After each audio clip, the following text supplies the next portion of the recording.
안녕하세요. 미스터리 수사국에 오신 것을 환영합니다. 오늘은 홍콩 여배우 양락씨에 대해 이야기해보려 합니다. 양락씨는 16살에 데뷔해 홍콩 잉왕 엔터테인먼트의 전폭적인 지원을 받으며 촉망받는 신인으로 떠올랐고 19살에 여우 주연상을 수상하며 주목을 받았습니다. 그런데 불과 21살의 나이에 홍콩 최고 재벌 이가성의 아들 이태케와의 사이에서 연달아 세 아들을 낳게 됩니다. 모두가 그녀를 이씨 집안의 며느리로 생각하고 있을 무렵 양락씨는 갑작스럽게 이태계와의 결별을 발표하게 됩니다. 오늘은 그런 그녀 양락씨의 이야기를 함께 나눠보겠습니다. 1988년 양락씨는 마카오에서 태어났으며 그녀의 아버지는 포르투갈계로 마카오의 유명한 명문가 은리기 집안 출신의 재벌이었습니다. 하지만 어머니는 마카오 카지노에서 딜러로 일하는 평범한 여성으로 양락씨는 사실상 혼의 자식이었습니다. 그녀가 태어난 지 얼마 되지 않아 아버지는 세상을 떠났고 은리기 가문은 양락씨의 존재를 인정하지 않았습니다. 하지만 그녀가 이태케와 사귀기 시작하자 그제서야 은리기 가문은 돌연 나타나 그녀를 받아들이겠다며 나섰습니다. 전형적인 기회주의자적 행동이었죠. 어릴 적 양락씨의 어머니는 수입이 적었고 세 식구를 부양해야 했기에 양락씨는 아주 어린 나이부터 아버지 집에 생활비를 받으러 자주 찾아가야 했습니다. 홍콩은 땅이 좁고 자본이 발달한 곳이라 재능 있는 사람은 결국 두각을 나타내기 마련입니다. 이가은과 양락씨가 그 증거입니다. 양락씨는 12살 때 모델 회사에 눈에 띄었고 곧 홍콩의 영왕 엔터테인먼트와 계약하게 되었습니다. 하지만 당시 양락씨는 집안 생계를 위해 돈을 빨리 벌고 싶어 일부러 나이를 한 살 더 많게 적었지만 영왕이 이를 알아채고 결국 그녀가 16살이 될 때까지 정식 데뷔를 시키지 않았습니다. 그동안 양락씨는 매우 가난하게 지냈고 생활비를 빌리기 위해 영왕에 계속 돈을 요청했습니다. 돈을 아끼기 위해 마카오로 돌아가 저렴한 집을 빌려 살았고 필요할 때만 배를 타고 홍콩에 왔습니다. 영왕은 양락씨에게 많은 자원을 투자했습니다. 간판 매니저 허문이를 붙여 관리하게 했고 데뷔 파티에 무려 100만 홍콩 달러, 약 17억 원 상당을 들여 호화롭게 치렀습니다. 목표는 장백지와 대적할 수 있는 여신급 스타로 키우는 것이었습니다. 그래서 양락씨는 데뷔하자마자 사정봉의 뮤직비디오에 출연했고 앨범 이사벨라를 발매했으며 영화 충불지에 주연으로 출연했습니다.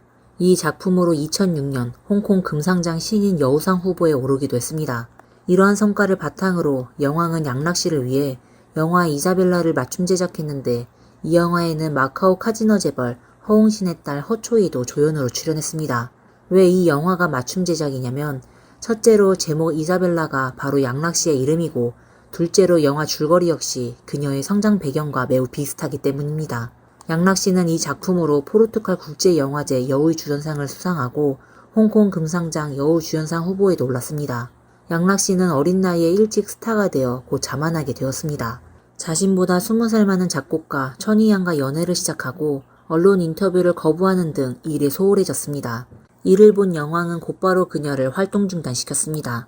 수입이 끊기자 양락씨는 바로 회사에 사과했고 영왕은 그녀의 태도를 보아서 활동 중단 기간을 단축시켜 주었습니다. 이어서 영왕은 그녀와 4년 계약을 새로 체결했습니다. 복귀한 양락씨는 일에 대한 태도가 훨씬 좋아졌고 영화에서도 그녀를 할리우드 영화에 출연시킬 기회를 마련해 주었고 양락씨는 영화 미이라 황제의 무덤에 출연하게 되었습니다. 이 영화에서 양락씨는 미셸녀를 알게 되었고 미셸은 리처드의 절친으로 그녀는 촬영장을 방문한 리처드를 양락씨에게 소개해 주었습니다. 리처드에 대해 소개하자면 그는 홍콩 최고의 부호 이가성의 둘째 아들입니다. 그는 스탠퍼드 대학교 컴퓨터 공학과를 졸업했습니다. 가업을 바로 잇기보다는 1991년에 스타TV를 창립했습니다. 그 해는 홍콩에서 처음으로 위성방송 라이센스를 발급한 해였고 스타TV는 홍콩 최초의 위성방송국이었습니다. 2년 뒤 그는 스타TV를 루퍼트 머독에게 9억 5천만 달러에 매각했습니다. 덩원디 머독이 루퍼트 머독을 알게 된 것도 스타TV에서 일하면서 생긴 인연 덕분이었습니다.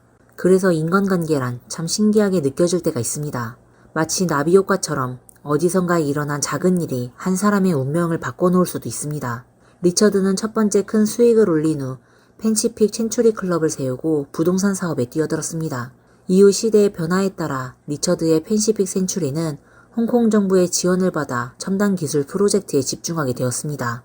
현재 리처드의 개인 자산은 44억 달러에 이릅니다. 하지만 그의 투자 인생에서 가장 후회되는 일은 바로 자신이 보유한 텐센트 지분을 팔아버린 것입니다. 1999년 텐센트는 투자를 유치하려고 리처드의 패시픽 센츄리에 도움을 요청했습니다. 컴퓨터 전공자인 리처드는 인터넷의 미래 가능성을 높이 평가해 220만 달러를 투자해 텐센트 지분 20%를 확보했습니다. 그러나 2001년 전 세계적으로 IT 버블이 붕괴되면서 텐센트의 투자금도 거의 소진되었고 비록 사용자 수는 빠르게 늘고 있었지만 수익은 여전히 적었습니다. 돈만 계속 태우는 텐센트를 보며 리차드는 이 투자가 너무 손해라고 느꼈습니다. 마침 이때 남아프리카의 MIH 그룹이 텐센트에 큰 관심을 보였고 당시 각각 20%의 지분을 가지고 있던 리처드와 IDG에게 지분을 팔 의향이 있는지 물어보았습니다. 리처드는 누군가 사겠다고 하자 매우 기뻐했고 결국 1260만 달러에 자신이 가진 20%의 지분을 MIH에게 팔았습니다. IDG도 텐센트에 대한 전망이 썩 밝지 않다고 판단해 자신이 보유한 12.8%의 지분을 함께 매각했습니다. 그렇게 MIH는 지분을 더 확보하게 되었고 기존에 가지고 있던 몫까지 합쳐 당시 텐센트 최대 주주가 되었습니다. 현재 텐센트의 시가총액이 이토록 높다는 점을 생각하면 리처드가 그때 지분을 팔지 않았더라면 텐센트에서만 무려 1450억 달러의 수익을 얻을 수 있었고 세계 부호 순위 탑 10 안에 확실히 들었을 것입니다. 그래서 리처드는 이 일을 두고 자신의 인생에서 가장 후회되는 선택이라고 여러 번 말한 바가 있습니다. 리처드가 아버지 이가성과 사이가 좋지 않다는 이야기는 오래전부터 있어 왔는데 그 핵심에는 어머니 장월명의 사망사건이 있습니다. 장월명은 원래 이가성의 외사촌으로 그녀의 아버지 장경하는 홍콩의 시계왕이라고 불리는 인물이었습니다. 이가성이 부를 이룰 수 있었던 데는 장경한, 즉 장월명의 아버지의 지원도 큰 도움이 되었습니다. 장월명의 사망에 대해 그 집안은 심장마비로 인한 돌연사라고 발표했지만 외부에서는 여러 가지 설이 난무했습니다. 특히 장월명 사망 후 얼마 지나지 않아 이가성이 그녀의 모교인 홍콩대학교에 장월명 빌딩을 기부 건축했다는 소문이 퍼졌습니다. 그런데 이 건물의 외관이 마치 관처럼 생겼다는 이유로 장월명의 원혼을 누르기 위한 건축이라는 괴소문까지 돌게 되었습니다. 다시 양락씨와 리처드의 이야기로 돌아가 보겠습니다. 한 매체의 보도에 따르면 리처드는 양락씨를 쫓아다니던 시절 단 하룻밤에 19만 홍콩달러, 약 3,282만 원을 썼다고 합니다. 레스토랑을 통째로 빌리고 장미꽃을 선물하며 상하이 와이탄으로 함께 여행까지 갔다는 것입니다. 곧 양락씨는 리처드와 연인 사이가 되었고 리처드를 곁에 두게 된 양락씨는 자신감이 훨씬 더 강해졌으며 영화 홍보 활동에도 점점 협조하지 않기 시작했습니다. 이 시기에는 이미 리처드가 양락씨를 위해 영왕과의 계약을 해지하고 위약금을 대신 지불할 것이라는 소문이 돌고 있었습니다. 한 기자가 영왕의 대표 양서성에게 인터뷰를 요청했을 때 그는 양락씨의 태도에 대해 매우 실망했지만 쉽게 계약을 풀어줄 생각은 없다. 누군가 계약을 사겠다면야 보내줄 수 있다 라고 답했습니다. 리처드의 법률팀의 지원 아래 양락씨는 영왕에 반격을 가하기 시작했습니다. 그녀는 자신이 계약할 당시 미성년자였고 어머니가 대신 서명했지만 어머니는 초등학교 졸업 수준의 학력에 영어와 법률 문서에 대해 이해가 부족했다고 주장했습니다. 게다가 그 당시 그들 가족은 경제적으로 매우 어려운 상황이었기에 돈이 절실했고 영왕은 이들이 계약 내용을 제대로 이해하지 못한 상태에서 오해의 소지가 있는 방식으로 계약을 유도했다고 밝혔습니다. 양측의 주장은 팽팽했고 당시 신문 일면은 매일같이 이들의 소송 이야기로 도배되었습니다. 하지만 공판을 앞둔 이틀 전 양측은 갑작스럽게 합의했다고 발표했습니다. 그 이유는 리처드가 직접 양서성을 찾아가 막대한 금액을 제안하며 타협을 요청했기 때문입니다. 양서성도 리처드의 체면을 봐서 결국 받아들인 것입니다.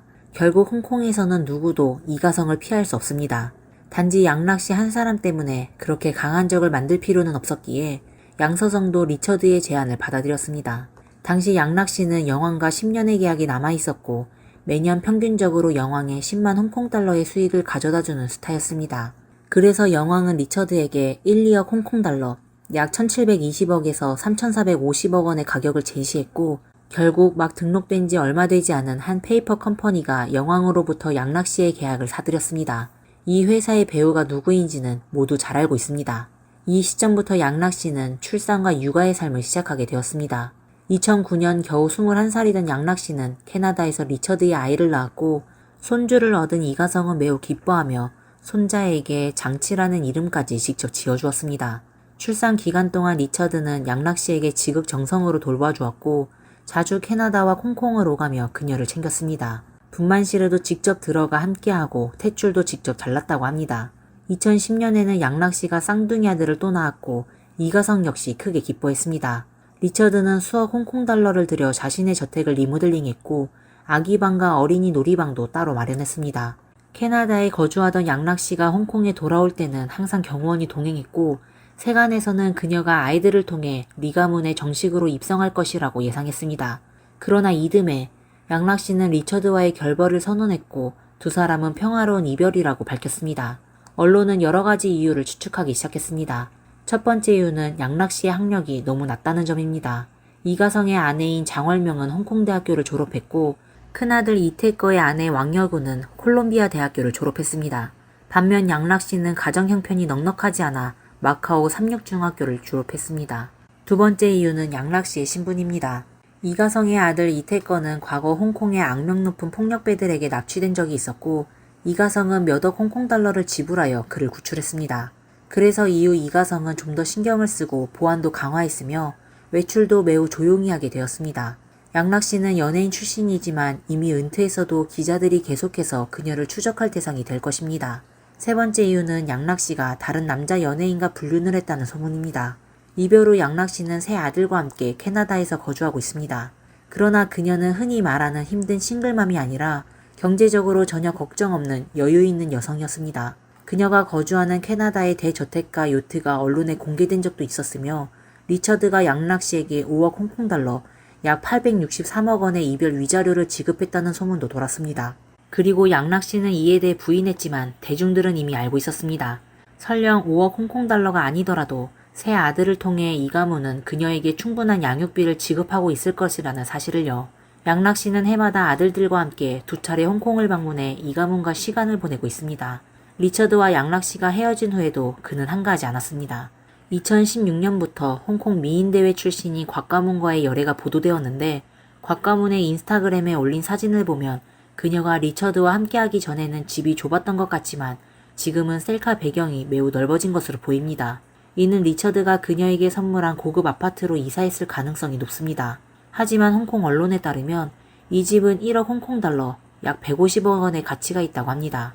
리처드는 오직 5천만 홍콩 달러, 약 75억 원의 계약금을 냈고 매달 20만 홍콩 달러, 약 3천만 원의 대출금을 갚아야 한다고 합니다. 곽 가문은 이런 돈을 혼자서 갚을 수 없었기 때문에 이 돈은 분명 리처드가 낸 것입니다. 이렇게 되면 리처드는 곽 가문과 계속 묶일 수 있게 됩니다. 리처드와 곽 가문이 사귀기 시작한 지 벌써 9년이 되었지만 아직까지 리처드는 그녀와 결혼할 뜻을 보이지 않았습니다. 오히려 곽 가문은 마치 결혼을 강요하는 듯 자주 인터넷에 독백 같은 글을 올리고 리처드는 그녀와의 상호작용을 피하고 있습니다. 한 번은 곽 가문이 외출 등에 3이라는 글자를 올렸고 이는 외부에서 그녀가 임신한 것이 아닌지 의혹을 불러일으켰습니다. 그러나 그녀는 이를 부인하지 않았고 오히려 육아 경험을 공유하는 강의를 올려 임신설이 더욱 진지하게 퍼졌습니다. 리처드는 2021년 1월에 연예 기획사를 설립하고 3월과 4월에 각각 한 명의 연예인을 영입했습니다. 특히 3월에는 말레이시아의 여신 임선열을 영입했는데 그녀도 미셸이 리처드에게 소개한 인물입니다. 양락씨 이야기를 다시 해보자면 그녀는 몇 년째 복귀를 선언하고 있지만 솔직히 말해 연예계가 그녀에게 기회를 줄지는 미지수입니다. 지금의 경쟁 환경은 그녀가 처음 활동하던 시절과는 완전히 다릅니다. 2014년에는 영화 염염으로 복귀를 외쳤고 2020년에는 러브 애프터 러브에서 몇 초간 카메오로 출연했습니다. 2023년 영화 폭풍의 중심에서도 카메오로 나왔습니다. 2018년 양락씨는 예능 프로그램 기이한 변론에 출연한 적이 있었는데 오프닝 멘트로 안녕하세요. 저는 한때 선택했지만 후회하지 않는 양락씨입니다. 라고 말하며 시작했습니다. 토론 도중 그녀는 결국 눈물을 흘렸고 몇몇 네티즌들에게 비난을 받았습니다. 이후 그녀는 인스타그램에 자신은 독립적이고 당당한 여성이 되고 싶다고 올렸지만 또다시 조롱을 당했습니다. 네티즌들은 리처드의 양육비로 살면서 무슨 독립이냐 라고 말했습니다. 오늘의 영상은 여기까지입니다. 그럼 다음 시간에 다시 찾아뵙겠습니다. 감사합니다. 안녕하세요. 미스터리 수사국입니다. 미국 캘리포니아 여자교도소에 한 할머니가 수감되었는데요. 그녀는 70이 넘는 나이에도 금발 곱슬머리에 탄력 있는 통통한 볼살과 항상 미소 짓는 얼굴이었습니다. 깨끗한 죄수복을 입지 않았다면 평범한 옆집 할머니들과 다를 바가 없었을 것입니다. 하지만 그녀의 착한 얼굴에 속지 마세요. 이 할머니는 30년 전에 사람들을 공포에 떨게 만든 악마입니다. 당시 그녀는 사격도구를 들고 전 남편의 집으로 침입하여 연속 5발을 사격하여 전 남편과 그와 재혼한 여자까지 숨지게 했었습니다. 더욱 소름 끼치는 건 체포 당시와 법정에서 보인 그녀의 모습은 매우 기뻐 보였습니다. 심지어 평생 감옥에서 살아야 한다는 소식을 듣고도 자신의 잘못된 행동을 후회하기는커녕 사건 당시 조금 더 발사하지 못한 걸 후회했습니다. 이렇게 하여 그녀에게 앵그리 베티라는 별명이 붙었으며 지금까지도 그 타이틀을 사용하고 있습니다. 하지만 아이러니하게도 32년이 지난 지금까지도 이 잔인한 할머니를 불쌍하게 여기는 사람들이 많이 있습니다. 심지어 많은 여성들이 할머니를 신여성이자 영웅으로 여기기까지 합니다. 부잣집 딸에서 좋은 아내와 어머니로서 최선을 다하다가 어쩌다 두 사람의 목숨을 앗아간 범인이 되었을까요? 우선 저와 같이 1965년에 미국 인디애나로 돌아가 봅시다. 17세 소녀 베티는 뉴욕의 부유한 사업가 집안에서 태어나 아버지는 미국 동부에서 가장 큰 시멘트 공장을 운영하고 있었습니다. 그녀의 어머니는 결혼 전 뉴욕주 미인 대회에서 우승한 적이 있었으며 베티의 아버지와 결혼하여 6명의 자녀를 낳았습니다. 장녀로 태어난 베티는 어렸을 때부터 부모님의 사랑을 받으며 공주처럼 살았습니다. 그리고 그녀는 어머니의 금발과 맑은 눈동자 그리고 예쁜 얼굴을 물려받았습니다. 부모님은 장녀 베티에 대한 기대하는 바가 아주 명확했습니다. 가정 환경이 비슷한 남자와 결혼하여 행복하게 살면 된다고 했습니다. 사실 베티는 고등학교 내내 상위권 성적을 유지해와 뉴욕의 명문대에 진학할 수 있었지만 부모의 권유로 여자대학교에 입학하여 유아교육 과정을 전공하였습니다. 그녀의 가족은 이 전공만이 베티의 자녀 교육에 도움이 될 것이라고 생각하였습니다. 베티의 배우자 선택에서도 가족들은 적극적으로 개입하기 시작하였습니다. 그들은 딸이 아무 남자와 데이트하는 걸 허용하지 않았지만 막 중학교를 졸업한 딸이 17살이 되자 딸의 선자리를 주선하기 시작했습니다. 눈도 많이 까다로웠는데요.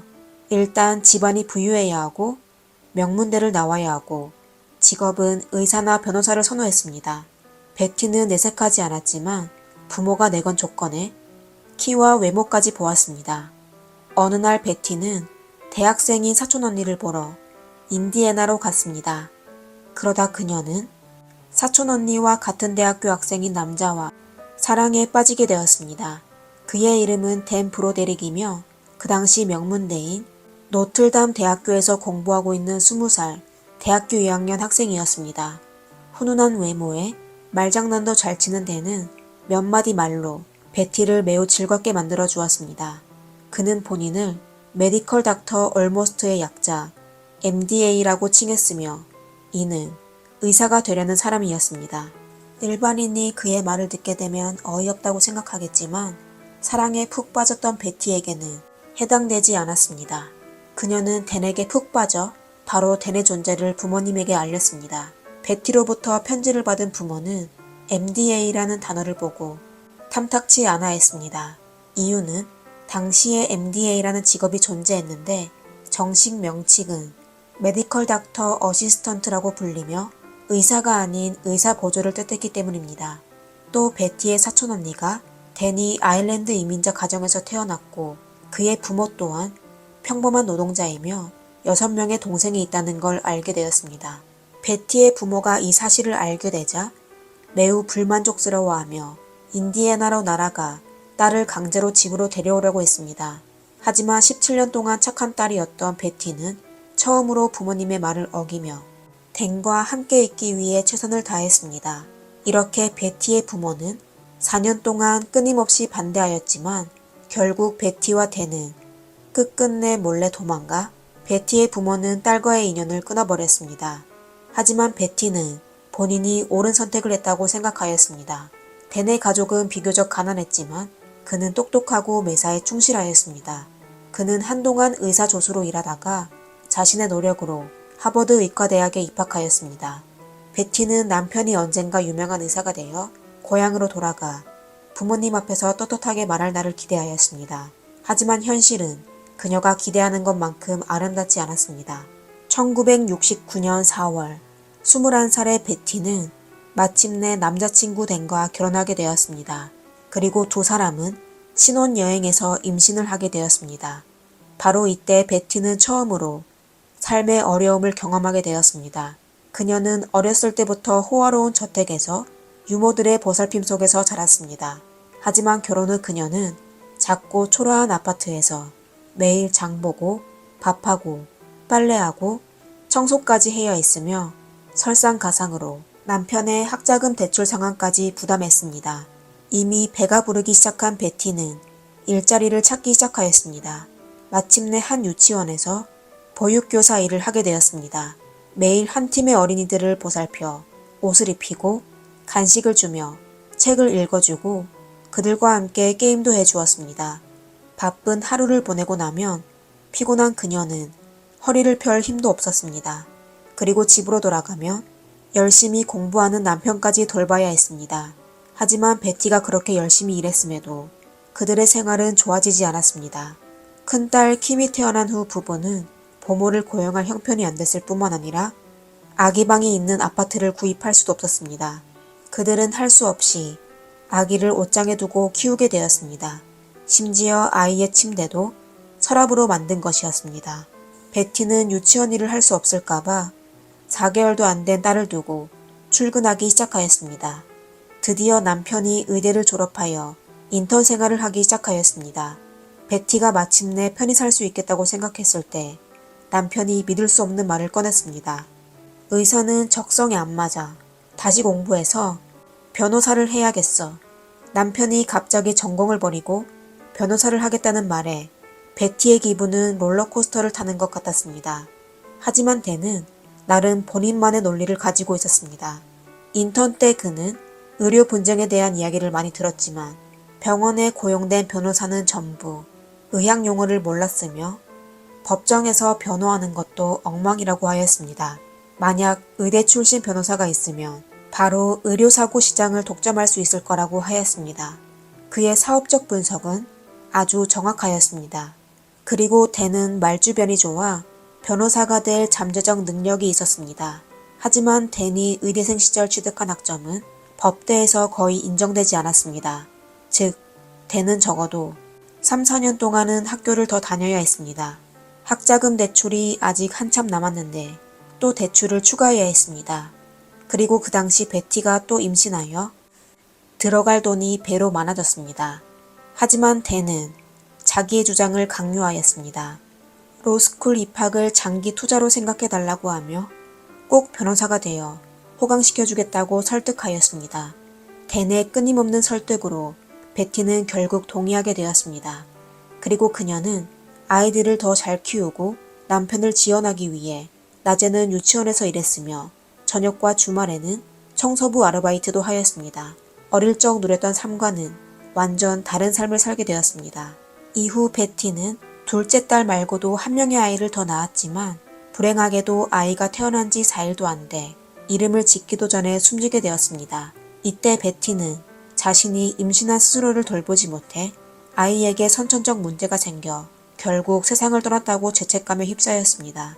그리고 임신과 출산으로 인한 호르몬 변화로 베티는 우울증에 시달렸고 나중엔 조울증 진단까지 받게 되었습니다. 그녀는 종종 감정을 통제할 수 없었는데 직장을 계속 다니기 위하여 약물 치료를 하기 시작하였습니다. 그녀는 약의 부작용으로 살이 찌고 여성 탈모까지 겪었으며 더 이상 예전의 아름다운 모습도 점차 사라지게 되었습니다. 하지만 다행히 몇 년 후 댄이 하버드 로스쿨을 성공적으로 졸업했으며 변호사 자격증 시험에도 단번에 통과하였습니다. 그리고 산티아고의 로펌에서 일하게 되었습니다. 댄은 똑똑했을 뿐만 아니라 사업에 대해서도 선천적 능력이 있었습니다. 그가 직업을 바꾸기로 한 결정은 정말 옳은 선택이었습니다.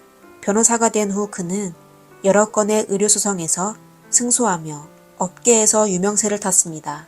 그리고 불과 2년 만에 로펌의 파트너가 되어 부유한 지역에서 저택을 구매하였습니다. 그도 드디어 아내가 그를 위해 수년간 고생한 걸 갚아주었습니다. 그로부터 베티는 매일 아침 일어나고 싶을 때 일어나고 먹고 싶을 때 음식을 즐기며 쇼핑하고 미용도 하면서 행복하게 살게 되었습니다. 그리고 그녀는 두 아들을 낳았는데요. 이번에는 유모와 시녀까지 고용하여 두 딸을 키울 때와 완전히 다르게 편하게 키울 수가 있었습니다. 그녀는 손님을 저택으로 접대하였는데요. 모두 부유한 부인들과만 사귀었습니다. 만약 계속 이렇게 세월을 보낸다면 베티는 아마도 유명 변호사의 아내로 서부 사교계의 가장 유명한 인물이 될 수 있었지만 운명은 그녀에게 큰 타격을 주게 되었습니다. 1982년 사업의 정점에 있던 댄은 일하고 있던 로펌을 떠나 자신의 로펌을 오픈하기로 하였습니다. 그는 다니고 있던 회사에서 많은 고객을 데려갔을 뿐만 아니라 로펌에서 그와 같이 떠나겠다는 직원도 데려왔는데요. 그중 미모의 여성 린다도 포함되어 있었습니다. 그 당시 그녀는 21세의 소녀였는데요. 비록 교육을 많이 받지 못했지만 키가 크고 아주 예쁘게 생겼습니다. 또 그녀는 델타 항공에서 스튜어디스 일을 한 적이 있었는데요. 서비스직 경력을 살려 초반에는 로펌에서 고객 응대를 담당했었는데 얼마 안 돼 댄의 개인 비서가 되었습니다. 린다와 젊은 베티를 비교해보면 두 사람은 사실 아주 많이 닮았습니다. 두 여성 모두 금발머리와 예쁜 미소가 있었습니다. 댄은 아마도 본인의 나이가 얼마이든 영원히 20세 금발만 좋아하는 남자 중 하나였을 것입니다. 그리고 4명의 아이를 낳고 얼굴과 몸매가 예전만 못한 베티에게는 전혀 관심이 없게 되어 베티를 대신한 젊은 여성을 찾기 시작하였습니다. 초반에 베티는 남편이 변했다는 점을 느끼지 못했습니다. 심지어 남편이 책임감 있는 비서를 찾게 되었다고 아주 기뻐하였습니다. 하지만 얼마 안 돼 그녀는 부지런한 비서가 나타나고서부터 그녀의 남편이 더욱 바빠졌고 심지어 외박까지 한다는 걸 알게 되었습니다. 남편이 점점 의심스러워진 베티는 남편의 생일날에 그에게 서프라이즈를 해주기 위해 선물을 들고 남편의 로펌을 몰래 방문하였습니다. 하지만 남편의 사무실에는 사람이 없었고 비서실에도 사람이 없었습니다. 다른 직원들은 매우 당황해하며 이상한 표정을 지었습니다. 베티는 무슨 일이 있었는지 짐작하며 도시 곳곳의 고급 레스토랑을 찾아다니며 결국 남편과 젊은 비서가 다정하게 점심을 즐기고 있는 모습을 보게 되었습니다. 두 사람은 마치 사랑에 빠진 커플처럼 보였습니다. 두 사람의 모습을 목격한 베티는 분노에 빠지게 되었는데요. 결국 그녀는 현장에서 폭발하지 않고 집으로 돌아가 댄의 옷과 신발을 포장하여 문 앞에 차도에 던져버렸습니다. 추후 베티가 발언하기로는 당시 남편과 헤어지려고 한 게 아니라 남편이 자신의 불륜을 들키게 되어 그녀에게 용서를 구하며 린다와의 관계를 끊기를 기대했다고 하였습니다. 하지만 그날 밤 댄은 저녁 늦게서야 집으로 돌아왔습니다. 그는 문 앞에 쌓여있는 짐을 보고 변명 한마디 하지 않고 오히려 짐을 차 안으로 싣고 비서의 집으로 갔습니다. 창가에서 남편의 행동을 지켜본 베티는 분노에 빠지게 되었습니다. 이렇게 베티 부부는 완전히 산산조각나 서로 점점 멀리하게 되었습니다. 일주일 후 베티는 친한 사모님들과 수다를 떨며 차를 마시고 있었는데 갑자기 택배 하나를 받게 되었습니다. 예쁘게 포장된 상자였는데 댄이 보내온 것입니다. 베티는 선물인 줄 알고 기뻐하며 그 자리에서 박스를 열어보았는데 생각 밖에도 이혼 합의서였습니다. 가장 난감한 장면이 사람들에게 들키게 되어 베티는 주위 사람들의 웃음거리가 되었습니다. 베티는 그녀의 남편이 그녀를 모욕하기 위해 의도적으로 사람이 많은 시간을 골라 택배를 보내온 것이라고 생각하여 더욱더 분노했습니다. 공교롭게도 그 당시 그녀의 친구는 그녀 앞에서 난리를 피우며 내연녀를 가만두지 말라고 하며 그들에게 혼자 4명의 아이를 키우는 게 얼마나 많은 고생을 해야 하는지 똑똑히 알려주라고 하였습니다. 베티는 홧김에 정말 그녀들의 조언을 듣고 4명의 아이를 내연녀의 집으로 보냈습니다. 그리고 아이들의 간청에도 불구하고 그녀는 바로 승용차를 운전하여 떠났습니다. 그 당시 남편과 비서가 전부 로펌에서 일하고 있어 아이들은 이렇게 한여름에 집문 밖에 서서 1시간 넘게 햇볕에 노출되었는데요. 지나가던 행인의 신고로 댄에게 연락이 닿았습니다. 그 당시 가장 어린 아이는 장기간의 울음과 탈수로 기절 직전이었고 어머니에게 버림받은 기억은 가시처럼 그들의 마음 깊숙이 파고들게 되었습니다. 베티의 충동적인 행동으로 댄은 베티가 아이들의 안전을 위협했다고 하며 법정에 그녀와 정식으로 이혼하기 전에 아이의 양육권을 취득하게 해달라고 요구하였습니다. 판사는 경찰 기록을 확인하고 바로 그의 요청을 허락하였습니다. 양육권을 잃게 되자 베티는 저택에서 쫓겨나게 되었습니다. 그녀는 내연녀 린다가 자신의 집에 살면서 본인의 돈을 쓰고 본인 대신 남편과 아이들과 즐겁게 보내는 모습을 지켜볼 수밖에 없었습니다. 그녀는 아무리 생각해도 자신이 그렇게 많은 고생과 고통을 겪어 남편의 뒷바라지를 했는데 이렇게 배신당한 사실에 큰 충격을 받았습니다. 이러한 타격으로 점차 호전된 조울증이 다시 심각해져 불면증과 탈모 그리고 정서적 상실에 시달리기 시작했습니다. 베티가 5명의 이혼 변호사를 차례로 해고한 후 산티아고 변호사계에서는 그녀를 블랙리스트에 올렸습니다. 이렇게 하여 그녀는 할 수 없이 100km 이상 떨어진 LA까지 가서 변호사를 구해야만 했습니다.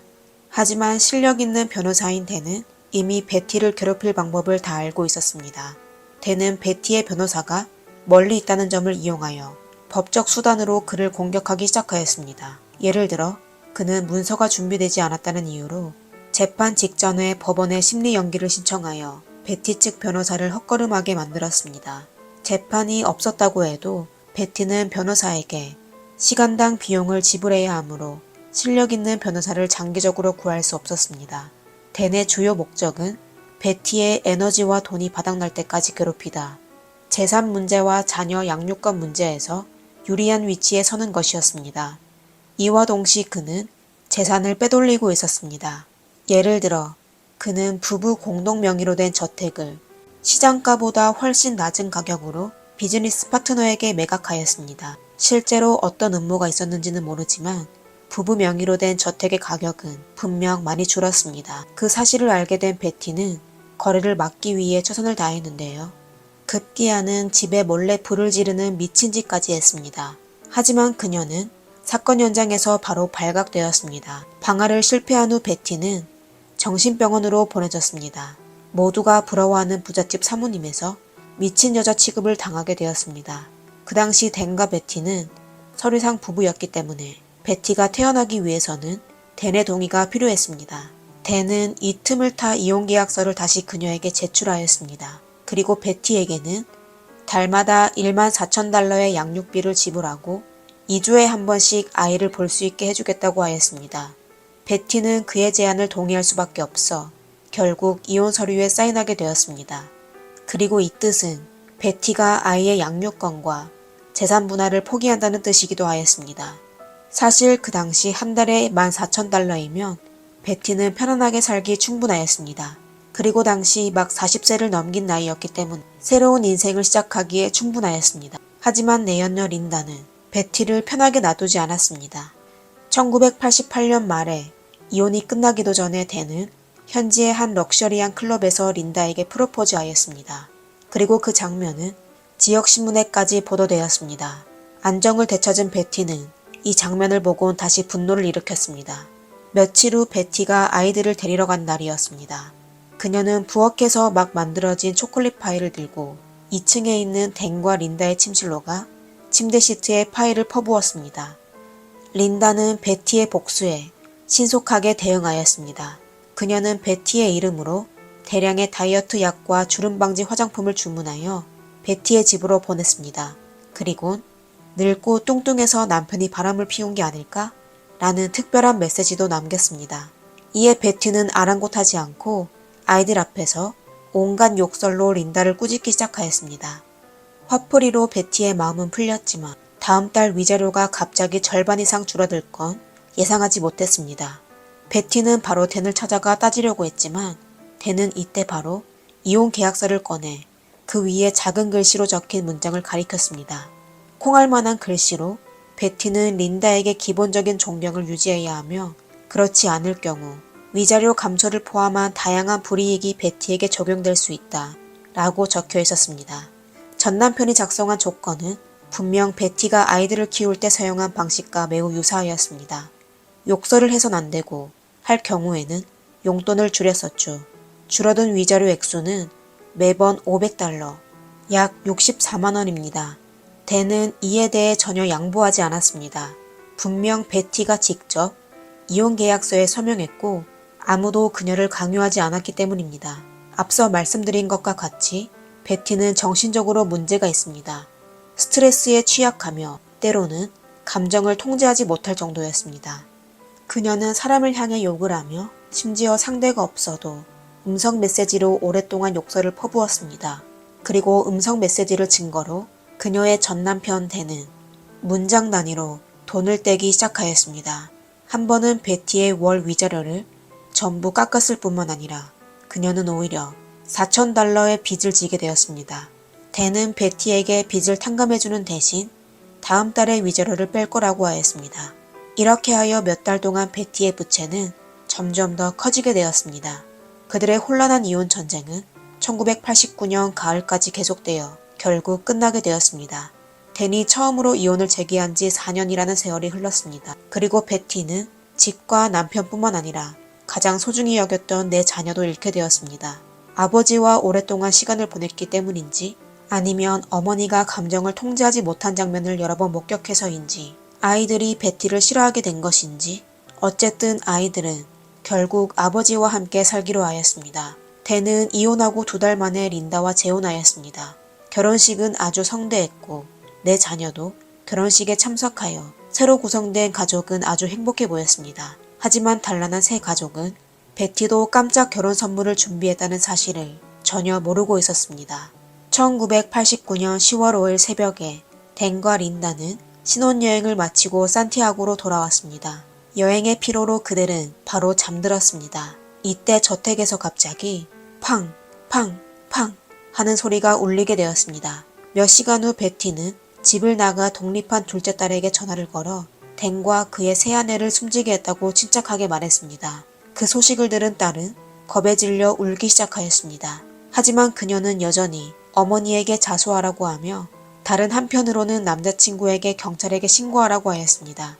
이어 경찰이 사건 장소로 도착했습니다. 그들은 2층 침실에서 발생한 참혹한 현장을 목격하게 되었습니다. 린다의 머리와 가슴에는 사격도구에 맞은 흔적이 있었고 금발머리가 붉게 물들어 있었으며 예쁜 얼굴도 일그러져 있었습니다. 옆에 누워있던 댄도 가슴에 사격 흔적이 남아 있었으며 사격당한 후 침대 옆 전화기에 손을 뻗었는데 전화기도 사격 도구에 의해 폭파되었습니다.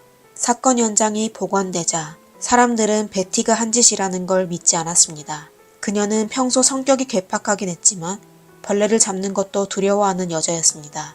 하지만 전 남편과 내연녀에게는 돌이킬 수 없는 상처를 남겼습니다. 베티는 자신이 8개월 전에 사격도구를 구입하여 전문가의 지도로 반년 동안 사격 연습을 했었다고 흔쾌히 인정하며 드디어 복수를 했다고 하였습니다. 사건 발생 이틀 후 베티는 구치소에서 42번째 생일을 보내게 됐습니다. 그녀는 만약 시간을 되돌릴 수 있다면 대용량의 사격도구로 바꾸어 몇 번 더 사격하겠다고 소원을 빌었습니다. 옆에 있던 수감이는 그녀의 말을 듣곤 소름이 돋았다고 전했습니다. 이후 베티 측 변호사는 베티의 정신적 문제로 그녀를 변호하기 시작하였습니다. 그들은 베티의 남편이 바람을 피워 베티가 오랫동안 정신적 고통을 받아왔고 이 때문에 조울증이 발병되어 큰 실수를 저지르게 됐다며 아주 두꺼운 정신과 의사의 진단서를 법정에 제출하였습니다.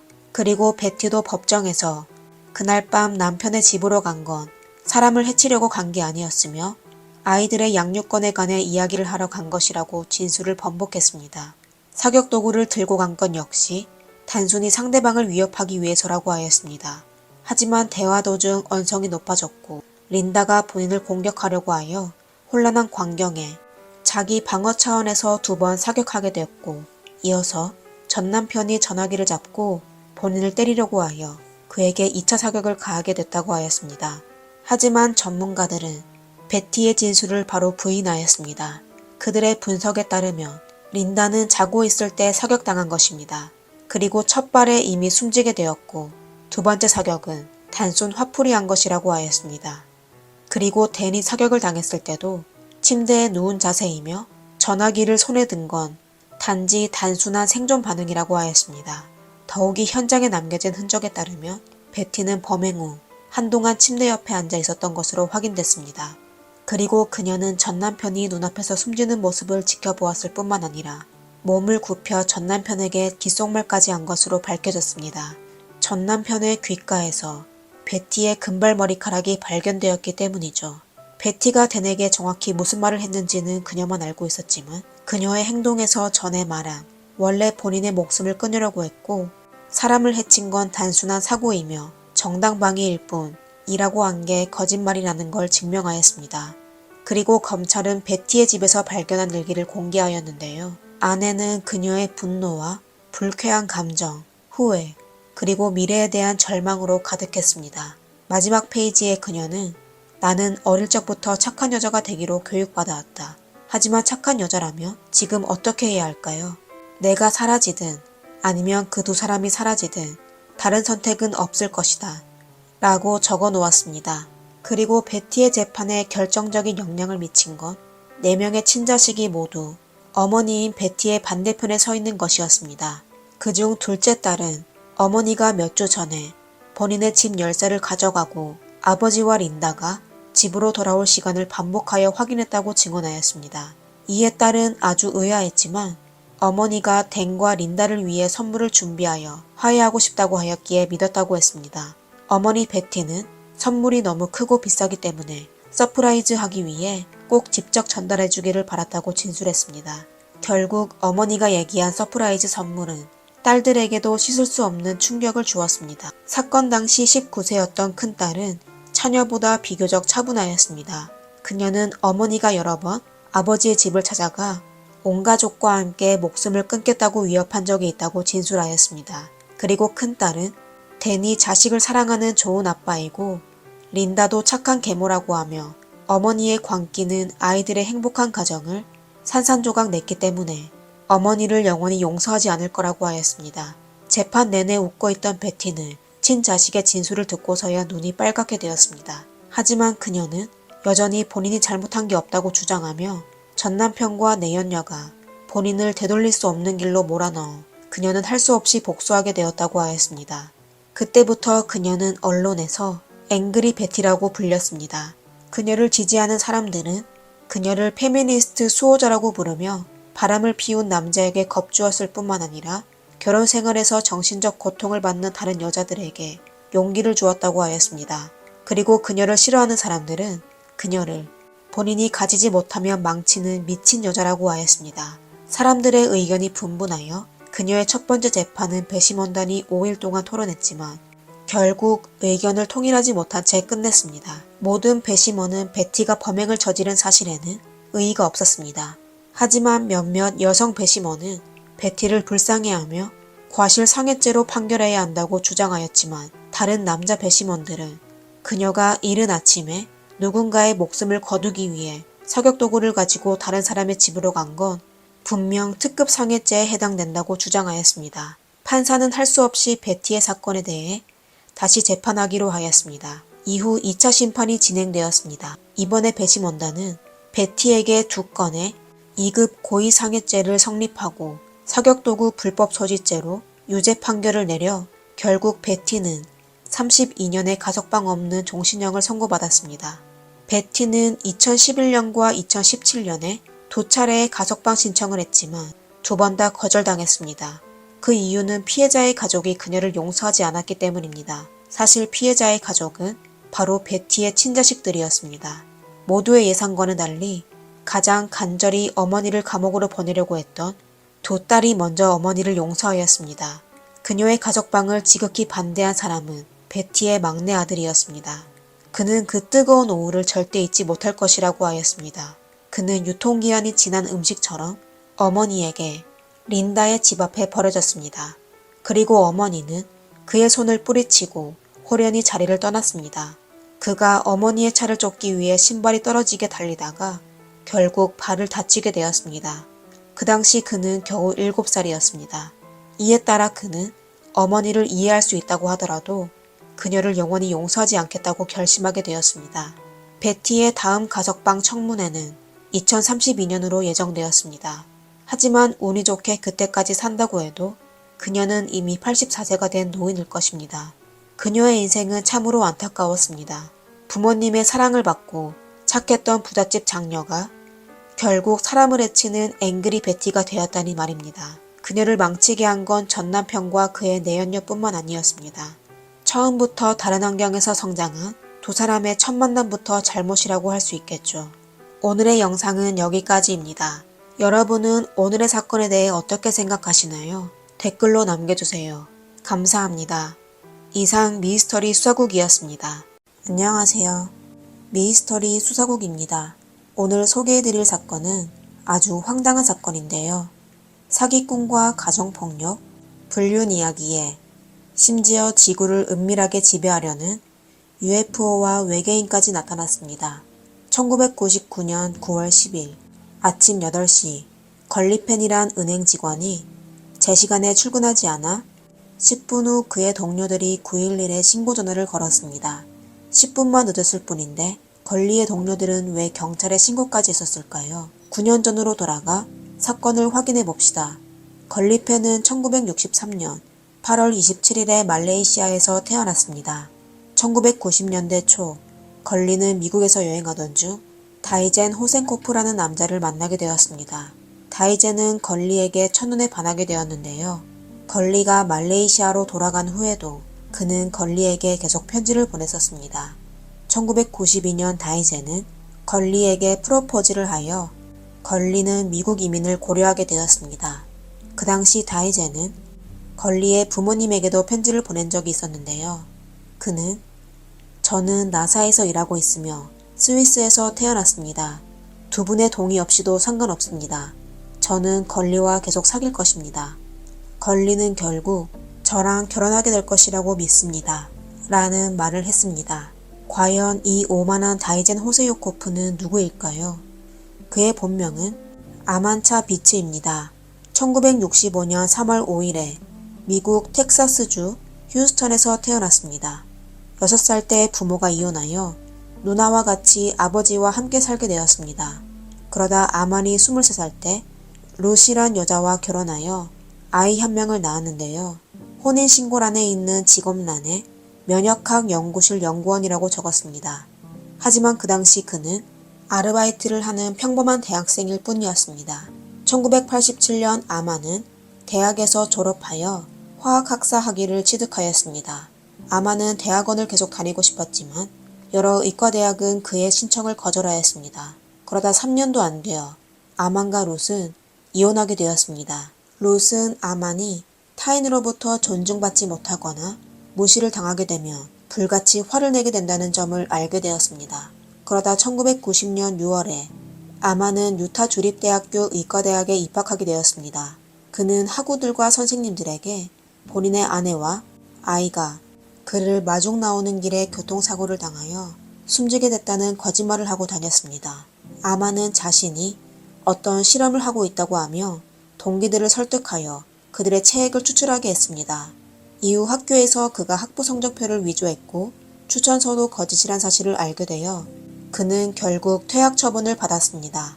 아만은 본인의 과거가 남들에게 들킬까봐 이름을 다이젠 호세요코프로 변경하였습니다. 이름과 성은 모두 아만이 임의로 조합한 것이었습니다. 1992년 여름 의대에서 퇴학을 당한 다이젠은 뉴멕시코주 엘버커키로 이사하였습니다. 그는 자신이 생물학적 유전학자이며 노화방지 약품을 개발하였는데 암도 치료할 수 있다고 거짓말을 하고 다녔습니다. 그리고 본인도 병에 걸려 본인이 연구한 약품을 복용 중인데 1단계 치료에서 살아남으면 8년을 더 살 수 있고 두 번째 단계 통과하면 또 5년을 더 살 수 있으며 3단계에서 살아남게 되면 2년을 더 살 수 있다고 하였습니다. 하지만 몇 년 후 살아있는 걸 이웃에게 들키게 되자 그는 본인의 치료가 성공했다고 또 거짓말을 하였습니다. 이웃들은 그에게 동정을 표했고 그의 약에 대해 의심을 한 적은 있었지만 여전히 그에게 속아 약을 구매하게 되었습니다. 다이젠은 가짜 약품을 판매하여 많은 돈을 벌게 되었습니다. 다이젠의 이력서는 7페이지나 되었었는데요. 위에는 거의 여러 학위 증명서와 40여 편의 논문을 발표했다고 적혀 있었습니다. 그 당시 인터넷이 대중적이지 않아 아무도 그가 학력을 위조했다는 것을 발견하지 못했습니다. 그리고 그의 이력서는 그가 계속하여 사람들에게 사기치는데 큰 도움이 되었습니다. 그는 자신이 여러 프로젝트를 진행하고 있는데 얼마 지나지 않아 곧 억만장자가 될 것이라고 거짓말을 하였습니다. 다이젠에게 사기당한 사람들은 엄청 많았었는데요. 심지어 70세의 노인도 있었습니다. 그리고 그가 투자받은 금액은 수십만 달러를 넘었습니다. 물론 투자금은 당연히 연구에 사용되지 않았습니다. 사실 그는 연구한다는 명목으로 받은 자금을 함부로 쓰는 사기꾼일 뿐이었습니다. 1992년 12월 28일 다이젠은 반지를 구입하였고 다음 날 걸리가 미국에 도착하였습니다. 그리고 며칠 후인 1993년 1월 8일에 다이젠과 걸리는 결국 결혼하였습니다. 그 당시 걸리는 남편이 어떤 사람인지 전혀 모르고 있었습니다. 그냥 그가 사업에 성공한 사람인 줄 알았습니다. 결혼 후 두 사람은 앨버커키에 거주하기로 하고 걸리는 은행에서 일하게 되었습니다. 1996년에 걸리와 다이젠은 시내로 이사하였습니다. 이사 후 외출이 잦았던 다이젠은 본인이 어떤 부름을 받았다는 핑계를 댄 적이 있으며 또 때로는 걸리에게 12시간에서 16시간 동안 여러 차례의 수술을 했다고 말했습니다. 다이젠은 계속하여 남들에게 사기를 쳐서 부부의 자금 상황은 아주 좋아졌습니다.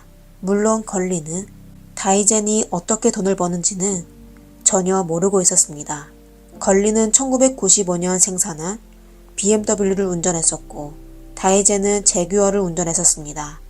다이젠은 차값을 전액 현금으로 지불했다고 이웃들에게 자랑하곤 하였습니다.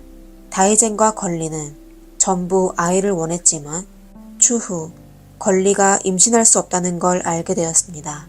그러다 어느 날 다이젠은 갑자기 갓 태어난 지 얼마 안 된 아이를 집으로 데려와 걸리를 놀라게 만들었습니다. 다이젠은 아기의 어머니가 동양인이며 합법적인 수단으로 아이를 입양했다고 걸리에게 얘기했습니다. 그리고 다른 얘기는 하지 않았으며 걸리도 더 이상 언급하지 말라고 하여 그녀는 받아들일 수밖에 없었습니다. 1998년 걸리와 다이젠이 결혼한 지 5년째 되는 해였습니다. 모르는 여자가 계속 집으로 전화하여 다이젠의 약혼녀라고 하여 걸리는 다이젠을 의심하기 시작하였습니다. 집에는 다이젠의 비밀방이 있었는데요. 문을 1년 내내 잠그고 있었으며 다이젠은 걸리에게 절대 들어가지 못하게 하였습니다. 그러다 어느 날 다이젠이 집을 떠날 때 그 방문을 잠그지 않았습니다. 걸리는 호기심에 못 이겨 결국 방으로 들어가게 되었습니다. 방 안에서 그녀는 변호사가 보낸 편지를 찾게 되었는데요. 다이젠의 소송 문제를 일으킨 내용에 대한 묘사가 적혀 있었으며 법원에서 그에게 한 여인을 멀리하라는 명령도 있었습니다. FBI는 다이젠이 여성에게 약을 먹였다고 의심하여 그를 조사한 적이 있었습니다. 그리고 걸리는 남편이 과학자가 아니었을 뿐만 아니라 가짜 약품을 판매하여 다른 사람들에게 사기까지 치고 있다는 것을 알게 되었습니다. 방 안에는 또 다른 여자가 다이젠에게 보낸 연애 편지와 그가 위조한 가짜 학력 증명서가 있었습니다. 남편의 비밀을 알게 된 걸리는 본인의 미래에 대해 걱정하기 시작하였습니다. 처음 그녀는 동료들에게 불평만 했을 뿐인데 시간이 지날수록 그녀의 의심은 점점 더 심각해졌습니다. 그녀는 심지어 FBI 요원에게 연락하여 만약 본인에게 무슨 일이 생기면 다이젠을 조사해달라고 요청하였습니다. 다이젠은 단순한 거짓말쟁이일 뿐인데 걸리는 왜 본인의 안전에 대해 걱정하기 시작했었을까요? 알고 보니 다이젠은 걸리가 본인의 비밀을 알고 있다는 걸 눈치채자 걸리를 구타했으며 심지어 경찰서까지 2번이나 갔었습니다. 심지어 다이젠은 고의로 사고를 일으켜 걸리를 위험에 빠뜨리게 만들었습니다. 가장 위험한 적이 있었는데 그 당시 다이젠은 그녀에게 한 음식점의 음식을 먹고 싶다고 하며 걸리에게 승용차를 운전하여 구매해달라고 하며 고속도로를 이용하라고 강요하였습니다. 걸리는 조금 머뭇거리다가 동의하였는데요. 잠시 후 차고에 알람 울리는 소리를 듣게 되어 달려나가 보았는데 다이젠이 도구를 들고 자동차 타이어를 만지고 있는 걸 목격하게 되었습니다. 1998년의 어느 날 걸리는 친척집을 방문하기 위하여 말레이시아에 가기로 계획하였습니다. 하지만 비행기 탑승 전날 마지막으로 캐리어를 확인했었는데 금지된 약물이 담긴 걸 발견하였습니다. 말레이시아는 마약 단속이 매우 엄격했었는데요. 극형을 당할 수도 있었습니다. 걸리는 더 이상 견딜 수 없어 다이젠에게 이혼을 통보하고 그가 집에 없을 때 짐을 몰래 챙겨 나갔습니다. 그녀는 다이젠이 다시 본인을 괴롭힐까봐 너무 두려워서 이사를 도와준 동료에게만 새집 주소를 얘기해 주었습니다. 그 당시 다이젠은 뉴멕시코에 있었는데요. 그곳에 3명의 여자친구가 있었고 그중 린다 해닝이 다이젠이 가장 좋아했었습니다. 린다 해닝은 1953년 10월 10일에 태어나 할리우드에서 자랐습니다. 그러다 그녀가 11살 때 그녀의 아버지는 아내와 딸을 버리고 떠났습니다. 사람들은 린다가 성인이 되고 끊임없이 남자에게 의존하는 건 어릴 적에 아버지의 사랑을 받지 못해서라고 수군댔습니다. 린다의 어머니는 만약 어떤 남자가 다리 치주로 만들어졌다고 해도 린다는 그의 말을 믿을 것이라고 말했습니다. 고등학교를 졸업한 후 린다는 모델 일을 하며 생계를 유지하였습니다. 얼마 후 그녀는 여성복 디자인을 시작했었는데 사업이 아주 잘 됐다고 하였습니다. 그러다 1980년대에 그녀는 앨버커키로 이사하여 살게 되었습니다. 그리고 1999년 안정적인 사업 성장에 집을 구매했으며 한 남자와 약혼까지 하게 되었습니다. 그 당시 린다는 UFO와 외계인에 대한 사물에 관심을 두게 되었는데요. 뉴멕시코 사막에 외계인과 UFO가 있었다는 전설이 있어 종종 외계인에 대한 세미나를 개최하곤 하였습니다. 1999년 여름에 린다는 세미나에서 다이젠 호세요 코프로 알려진 디아즌을 만나게 되었습니다. 다이젠은 새로운 지역에서 사람을 접할 때 항상 새로운 다른 이름을 사용하였는데 디아즌도 그 중 하나였습니다. 린다는 다이젠보다 8살이 많았고 옷차림이 아름다워 성숙한 여성의 독특한 매력을 자랑하였습니다. 처음 만났을 때부터 다이젠은 그녀의 매력에 반하게 되었습니다. 그리고 린다도 다이젠과 공통점이 많다고 느껴져 그에게 빠지게 되었습니다. 2주 후 결국 린다는 다이젠과 사귀게 되었으며 친구들에게 다이젠과 결혼할 것이라고 말하였습니다. 그리고 다이젠은 친구들을 시켜 린다의 집으로 들어가 그녀의 약혼자를 내쫓았습니다. 얼마 후 린다와 다이젠은 약혼하게 되었습니다. 하지만 그 당시 다이젠은 걸리와 혼인 상태였습니다. 이번에 다이젠은 본인이 이사이며 CIA를 위해 일한 적이 있으며 다른 사람들에게 노화 방지약을 조사하여 돈을 벌고 있다고 말하였습니다. 그리고 그 약이 바로 본인이 개발한 것이고 암도 치료할 수 있다고 하였습니다. 린다는 그의 말을 전부 믿었었는데요. 특히 외계인에 대해 확신하였습니다. 다이젠은 린다에게 본인이 7,000살 이상이 된 외계인이라고 하며 본인의 종족에서 가장 능력이 있다고 하였습니다. 그리고 그는 지구를 파괴하는 프로젝트에 참여할 것인데 린다가 그에게 몇천 달러만 줄 수 있다면 그녀를 살아남게 해줄 것이라고 하였습니다. 그는 또 린다에게 지구에서 걸리라는 여자와 결혼했었다고 하며 그녀도 외계인인데 외계인 여왕이라고 하였습니다. 그리고 만약 걸리가 사라지면 지구를 파괴하려는 계획은 자연스럽게 연기될 것이라고 하였습니다. believe that there is an incredibly strong alien presence on this planet. I also believe they've been here long before humans were here. And I believe that they have an agenda of eradicating the human presence on this planet. Dyson does not control me or dominate me, and nobody does. Whoever can control an opinionated woman, a strong-willed woman, an independent woman. He's brilliant, he's charming. Dyson is a maniac. I mean, he's a maniac. 다이젠을 만난 후 린다의 성격이 덜 변하기 시작하였는데 정신적으로 문제가 있는 사람 같았습니다. 린다의 약혼자는 린다의 이상한 행동에 놀라 탐정을 고용하여 다이젠에 대해 조사하기 시작하였습니다. 결국 다이젠이 과학자가 아니었고 심지어 그의 이름도 가짜라는 걸 알게 되었습니다. 그는 린다에게 본인이 알아낸 사실을 보여주었지만 린다는 전혀 개의치 않았고 믿지 않았습니다. 다이젠의 지속적인 속임수로 돌이킬 수 없는 사고가 발생하였습니다. 1999년 9월 10일 아침 8시에 걸리는 출근하지 않았습니다. 걸리는 이전에 한 번도 지각한 적이 없었고 또 한동안 사무실에서 항상 자신의 안정이 걱정된다고 언급한 적이 있어 그녀가 걱정된 동료들은 8시 10분에 경찰에 전화를 걸어 권리에 대한 걱정을 얘기하며 확인 요청을 하였습니다. 이에 경찰은 그녀와 다이젠의 집으로 갔었는데 그들의 집은 완전히 비어 있었습니다. 이웃은 다이젠 가족이 하루 전날에 이사를 갔다고 하였습니다. 그리고 그 당시 다이젠이 도로에서 빠른 속도로 운전하였으며 차에서 내렸을 때 매우 이상한 위장복을 입었었다고 하였습니다.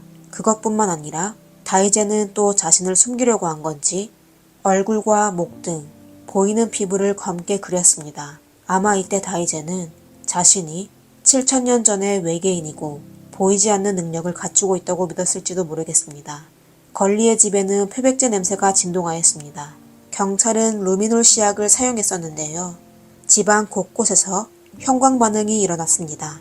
형사사건이 발생한 것입니다.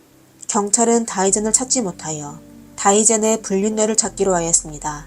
그들은 우선 린다 해닝에게 찾아가 그녀에게 다이젠 호센코프를 아냐고 물었습니다. 린다는 그 사람을 모른다고 하며 그녀는 디아진 호센코프라는 사람만 안다고 하였습니다. 두 개의 이름은 그냥 두 개의 알파벳 차이였습니다. 경찰이 디아젠의 진짜 이름이 다이젠이라고 했을 때 이상하게 그녀는 놀라지 않았습니다. 경찰은 또 그녀에게 권리를 아느냐고 물었는데 린다는 그녀를 전혀 모른다고 하며 다이젠이 싱글인 줄 알았다고 하였습니다. 이건 물론 그녀의 거짓말이었습니다. 그녀에게 권리는 그녀가 치워야 할 외계인 여왕이었습니다. 결국 경찰도 바보가 아니었습니다. 그들은 린다가 얼마 전에 권리가 근무하는 은행에 갔었으며 권리에게 은행 서비스를 받았다는 걸 알게 되었습니다. 그리고 린다는 경찰의 신문을 받고 매일 다른 호텔에서 묵었으며 다시 집으로 돌아가지 않았습니다. 경찰은 린다의 수상함을 느끼곤 린다를 위증죄로 고소하고 압수수색 영장을 발부하였습니다. 경찰은 또 린다의 집을 수색하다 한 도구를 발견했었는데요. DNA가 남아있지 않을 정도로 닦아놓아 얻을 단서가 없었습니다. 하지만 경찰은 얼마 안 돼 아주 유력한 증거를 확보하게 되었습니다. 한 일꾼이 사막에서 붉은 자국이 묻은 옷을 발견하게 되었는데요. 옆에는 테이프가 있었으며 테이프에는 한 가닥의 머리카락이 있었습니다. 법의학 검사 결과 옷에 있는 붉은 자국은 권리의 것이었으며 머리카락은 린다 해닝의 것이었습니다. 얼마 안 돼 린다가 체포되었으며 FBI도 다이젠의 행방을 알아내 체포하여 앨버커키로 다시 데려갔습니다. 하지만 경찰은 그를 기소할 수 없었습니다. 그는 권리의 사건과 아무런 관련이 없는 것 같았기 때문입니다. 할 수 없이 경찰은 목격자에게 전화 협박을 한 혐의로 그를 신고하였습니다. 그리고 경찰은 권리의 방을 더욱 자세히 수사하여 결국 아주 작은 틈새에서 다이젠의 머리카락을 발견하였습니다. DNA 확인 결과 빨간 자국이 있는 옷에는 다이젠의 타액이 묻어 있었습니다. 다이젠과 린다는 지방법원에 기소되었으며 공범일 가능성이 높은 빌 밀러도 체포되었습니다. 빌은 야외 활동을 좋아하며 다이젠을 도와 린다의 전 약혼자를 떼어낸 친구 중 한 명이었습니다. 경찰은 그가 자신의 특기를 이용하여 권리를 숨겼다고 추측하였습니다. 세 사람은 모두 무죄를 주장하며 권리의 행방을 모른다고 일관하였습니다. 권리가 정확히 어디에 숨겨져 있는지는 오늘날까지도 밝혀지지 않았습니다. 2002년에 다이젠은 사형을 면하기 위해 스스로 유죄를 인정하였습니다. 하지만 그는 여전히 권리의 위치를 경찰에게 얘기하지 않았습니다. 다이젠은 결국 종신형을 선고받았습니다. 같은 해 9월에 린다의 청문회도 열렸습니다. 하지만 린다는 재판을 두려워하기는커녕 아주 들떠 있었습니다. Tell me that again, please. I've just waited 3 years to go to trial, and now I have my chance. And I was tired of being tried by the press. And now it's time for us to fight back. That's what a trial is all about. Anything about aliens in all of this? Oh, I'm sure there'll be an alien or two on the witness stand. All right. Thanks a lot. Well, we'll try to keep the aliens out of the jurors. Okay. 청문회에서 린다의 가족은 다이젠이 그녀를 세뇌했다고 말하며 또 다이젠이 린다에게 어떤 특정 약물을 오랫동안 조사하여 그녀를 미치게 했다고 하였습니다. 만약 혐의가 사실이라면 린다는 뉴멕시코에서 최초로 극형을 받은 여성이 될 것입니다. 하지만 이때 이미 유죄를 인정한 다이젠이 먼저 나서 모든 게 본인이 계획한 것이라며 린다는 아무 잘못이 없다고 하였습니다. 다이제는 본인이 범죄 현장에서 린다의 머리카락과 기타 증거물을 둔 것이라며 린다에게는 아무 잘못이 없다고 주장하였습니다. 그리고 다이제는 본인이 한 짓은 경찰 조사를 막아 누명을 벗기 위해서라고 진술하였습니다. 하지만 그의 말은 걸리의 옷에 있는 자국과 테이프의 머리카락을 설명할 수 없었습니다. 유력하고 확실한 증거에 법원은 린다에 대해 유죄 판결을 냈으며 73년 유기징역을 선고하였습니다. 이후 린다의 한 교도소 동료가 린다에게 그녀가 도대체 걸리에게 어떤 짓을 했는지 물어본 적이 있다고 했는데 린다는 아무 말도 하지 않고 그녀를 바라보며 손으로 고기를 먹는 행동을 했었다고 하였습니다. 린다는 수감된 후에도 여전히 외계인의 존재를 굳게 믿었습니다. 심지어 미국 정부가 외계인에 대해 공개하기 싫어 그녀에게 일부러 누명을 씌웠다고 하였습니다. 그녀는 자신이 하는 일이 세상을 구하는 것이며 본인이 영웅이라고 생각하였습니다. 오늘의 사건은 여기까지입니다. 여러분은 이 사건이 기괴하다고 생각하시나요? 다이제는 어떻게 린다를 속였을까요? 그리고 다이제는 어떻게 계속 가짜약과 존재하지 않는 프로젝트로 사람을 속일 수 있었을까요? 그가 도피 중에 이상한 위장복을 입고 본인을 검게 도배한 행동은 그가 거짓말을 도모하여 자신까지 속이게 된 것일까요? 가장 안타까운 건 걸리가 말도 안 되는 거짓말 때문에 목숨을 잃게 된 것입니다. 그리고 다이젠이 갑자기 집으로 데려온 아이는 나중에 다시 입양되었습니다. 아이도 다이젠을 아주 무서워했는데요. 그의 집을 떠나 다음 양부모의 집으로 갈 때도 다이젠에게 작별 인사를 하지 않았습니다. 오늘의 사건은 여기까지입니다. 여러분은 이번 사건에 대해 어떻게 생각하시나요? 댓글로 남겨주세요. 이상 미스터리 수사국이었습니다. 감사합니다.